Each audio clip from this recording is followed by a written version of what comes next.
the first thing he said to me, at least, it was, the second this baby came out, the first thought he had was, should have done it sooner. I know that you and Peta just announced some really, really special news, and congratulations, expecting baby number 2. That is so exciting. I was rooting for you guys. I know that it hasn't been an easy road to baby number 2, but how is she feeling, and how is Shy feeling about being a big brother? Yeah, and again, amazing news, incredible news, long time coming. We've been waiting to have this baby for, over 2 years now. And, and again, it's also been documented, but it didn't work. Some things just happen. But this has also been a very stressful year. And so if we're gonna, attribute, certain things that happen or don't happen to our bodies based on stress, you could understand what Peta was going through as well.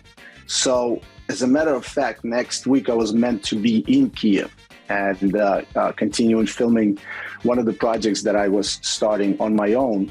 Mm-hmm. And it was the conversation that Peta and I had last week, and we now all can say that she's almost halfway through her pregnancy. And, I just looked at this girl's face and I was like, there's no way I can go,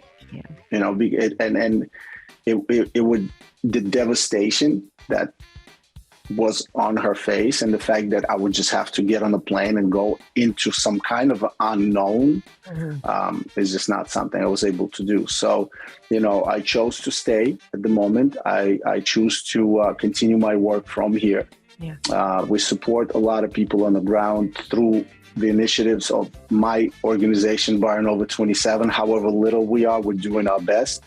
I am part of all these initiatives like the Be Strong and Jam. And I cannot, first of all, I cannot wait for this to be over, and for Ukraine to have a victorious ending, and for all of us to then continue rebuilding this absolutely beautiful place. And I know that you posted this adorable photo that your son took of you, talking about your birthday and, and how it's hard to celebrate things during this time. But I know that he took it when you were visiting your brother and Jenna, and I know that they just welcomed their new baby. How are they settling into newborn life? Are they loving it? Is it stressful? Yeah, I mean, all the things that it's so funny. All the things that I've been sort of screaming. When I had a kid, when we had Shy, it just blew my mind, and I was a completely different person. I couldn't wait to have kids, and it was a dream come true. My brother is a more pragmatic person. He's very thoughtful about things, and yet watch him be so disheveled, and sort of like unable to. Like, he's trying to keep his thoughts together, like the Val that we all know, but he does have these sort of like emotional outbursts that he can't control, and it's so beautiful to watch. And the first thing he said to me, at least, it was, the second this baby came out, the first thought he had was, should have done it sooner. Which is exactly what I thought the first time, because we all live in the world where, like, where are we bringing the kids out into? Should we do it now? Am I ready? Am I ready financially? Am I stable enough? Is my partner the one that I want to be with for the rest of my life, have kids with? I mean, these are all questions that, we were all trying to answer while also doing our job and, bettering, developing ourselves, and so on and so forth. Yeah. I mean, what are you most looking forward to about the newborn phase all over again? I just want to tell everybody who doesn't realize how these things work, right? But so my baby, our first son, our kids are going to be 6 years apart, which is the exact same distance that Val and I have. And so I already have a picture where, plus, Val's son is born in January, and my son and I are Capricorns. Mm-hmm. And so there are a lot of these things. I don't even want to get into it, but I have a picture where I'm holding Val when he was a newborn and I was 6. And then we put it side by side with a picture of my son, who's 6, holding Val's son, who's a newborn. And it was amazing. Tell us all about Unify Ukraine and how you teamed up with Bethany Frankel for this campaign.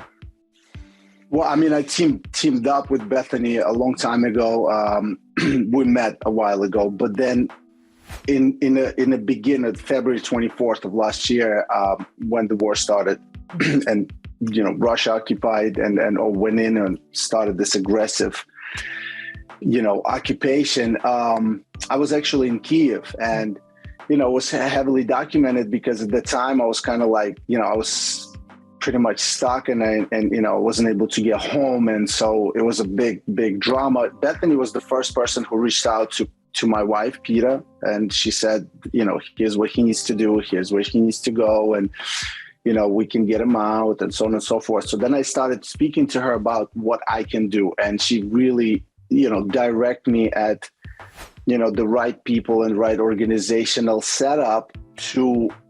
She didn't say, here, go be a part of my organization, or, this is what you should do. She said, here's how you look for, not the signs really, but here's who does it right. And so how can people make a difference? Where can they go and donate, and where can they go to help this campaign?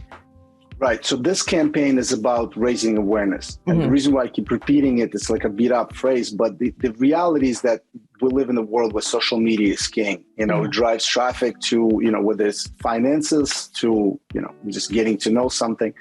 That's what we're trying to do. We're trying to say, this is all still happening. It's been a year. So on Sunday, on the 22nd, there's going to be a day of unity in Ukraine. And what we're doing here is we're going to unveil Unify Ukraine campaign is putting up 335 sunflowers installation. And each sunflower is Ukrainian's national flower. It represents peace and all of the beautiful things. 335 sunflowers on January 22nd for each day of the occupation. And to show Ukraine and Ukrainians that we're still with them, regardless of what's being said or not being talked about, we're still here, we're still doing our part. Social media is the platform where everything gets, presented and blown up. And I hope this goes viral and it does the effect. The desired effect is that we're still with you. For more news, content, and exclusive interviews, make sure to hit the sub, like, and bell button down below and visit usmagazine.com.